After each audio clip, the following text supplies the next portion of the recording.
बिस्मिल्लाहिर्रहमानिर्रहीम। पके हुए केले खाने के ज़बरदस्त फ़ायदे। दागदार यानी ज़्यादा पके हुए केले एंटीऑक्सीडेंट्स का मजमुआ होते हैं। इनमें डाइटरी फाइबर, कैलोरीज, कार्बोहाइड्रेट्स और कुछ ऐसे केमिकल्स पाए जाते हैं जो इंसानी जिस्म को कई बीमारियों से महफूज करने में मदद देते हैं। काले निशानात और दाग धब्बे कैंसर के खिलाफ मुदाफ़ियत पैदा करने में अहम किरदार अदा करते हैं। कैंसर के लिए बनने वाली दवाओं में इन केलों से वो इजाफी केमिकल जज़ब किया जाता है जो बीमारियों के खिलाफ मुज़ाहमत पैदा करता है।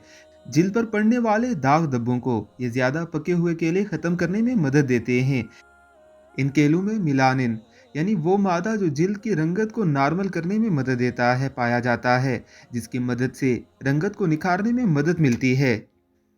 बेचैनी और घबराहट को दूर करने और दिल की धड़कन को नॉर्मल रखने में मदद देते हैं। केले मैदे की जलन को भी दूर करते हैं और साथ ही जिस्म में होने वाली तेजाबियत को कंट्रोल करने में मदद देते हैं। दागदार केलों का लेप किसी गहरे जख्म या चोट के निशानात पर लगने से ये जल्द भर जाते हैं और चोट के निशानात भी ज़्यादा दिनों तक नहीं ठहरते। ऐसी ही मज़ीद अच्छी वीडियोज़ के लिए आपने इस चैनल को ज़रूर सब्सक्राइब करना है और बेल आइकन पर क्लिक करना है ताकि ऐसी वीडियोज़ आपको बर वक्त मिलती रहें।